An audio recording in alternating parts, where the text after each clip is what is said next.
Halo, perkenalkan kami dari kelompok Kaisa 1, beranggotakan saya, Jonas Bosbadia, Kevin Nathaniel Wijaya, Timothy, dan juga Luis Cahyadi, dan kami akan mempresentasikan tentang dashboard framework yang kami buat.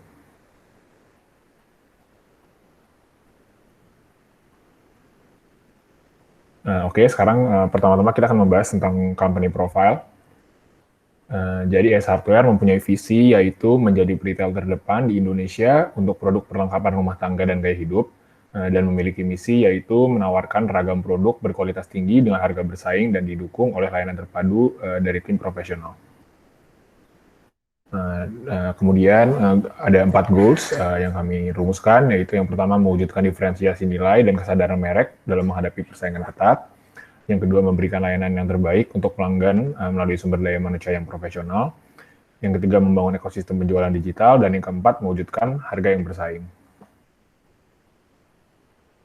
Sekarang kita akan membahas 11 pertanyaan mengenai dashboard development framework. Yang pertama adalah siapa yang akan memakai indikator ini. Kelompok kami mengidentifikasikan 3 pengguna, yaitu kepala cabang, direktur operasi, dan juga direktur pengembangan bisnis. Iya, selanjutnya pertanyaan kedua, yaitu apakah dashboard ini bisa di-map out untuk objektif yang lebih spesifik di higher level. Dan yang sesuai analisa kami, dengan mengetahui tren penjualan dari dashboard ini, perusahaan dapat menyuplai berbagai barang kualitas yang diminati masyarakat. Yang begitu, secara tidak langsung akan meningkatkan angka penjualan dari perusahaan tersebut. Nah, seberapa sering manajer harus melihat dashboard ini? Dashboard yang kami buat ini kalau bisa dipantau setidaknya sekali setiap hari untuk mengetahui kondisi penjualan secara spesifik di setiap cabang maupun secara general seluruh perusahaan. Metode kalkulasi apa yang kami tentukan dan pengukurannya apa? Kami menetapkan untuk dashboard ini adalah agregat penjualan dari tiap kategori barang. Pengukuran yang digunakan adalah angka penjualan yang dihasilkan per hari. Angka ini juga bisa dapat dilihat secara menyeluruh maupun per cabang. Data source yang kami ambil adalah data dari point of sales yang tersedia di berbagai cabang, sehingga dari point of sales tersebut kami dapat memisah-misahkan mana saja yang akan kami ambil untuk dimasukkan ke dashboard. Analisis dari dashboard yang kami gunakan akan melihat tren atau performa penjualan per kategori barang yang tersedia. Tren ini sekali lagi dapat dilihat secara menyeluruh maupun per cabang. Berikutnya, apakah ada nilai atau batas nilai tertentu yang digunakan untuk dapat menilai kinerja dari perusahaan?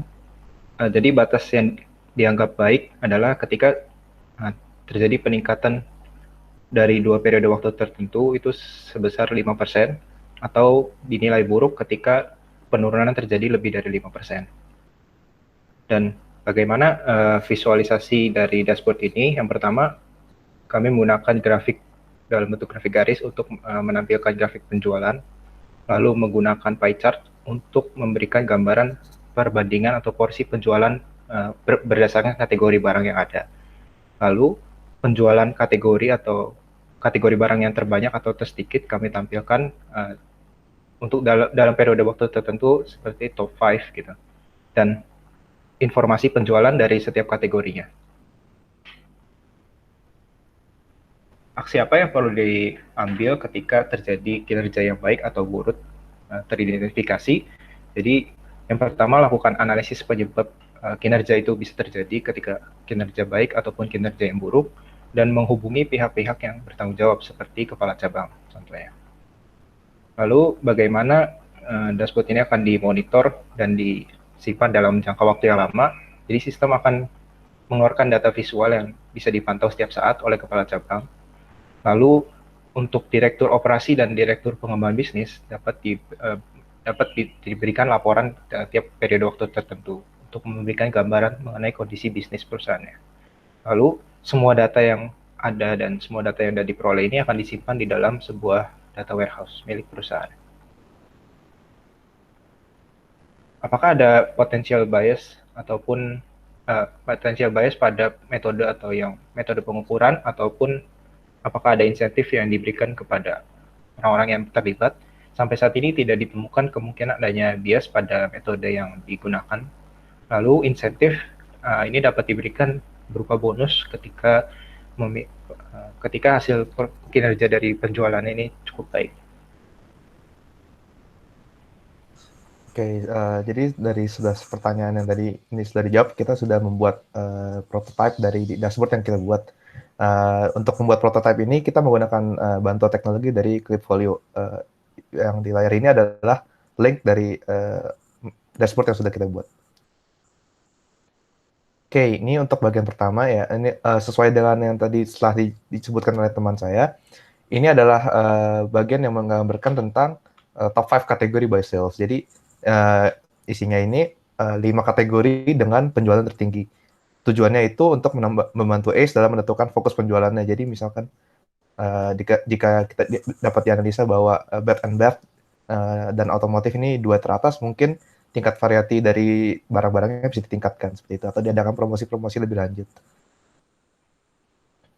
Nah, ini adalah sales by kategori. Jadi ini untuk menggambarkan porsi dari seluruh. Kalau yang tadi kan hanya 5 terbaik. Kalau ini menggambarkan seluruh kategori yang dimiliki, yang ada, terus ya digambarkan porsi penjualannya secara general.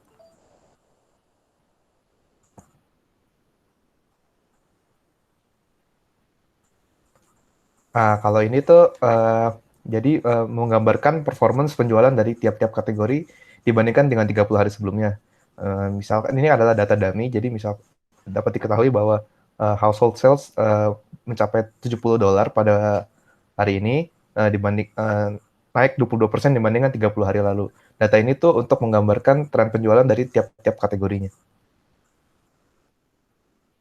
Kalau untuk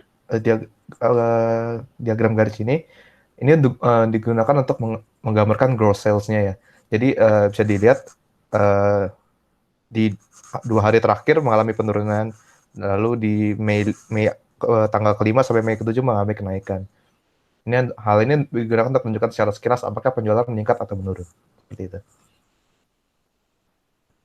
Sekian dari kelompok kami. Terima kasih.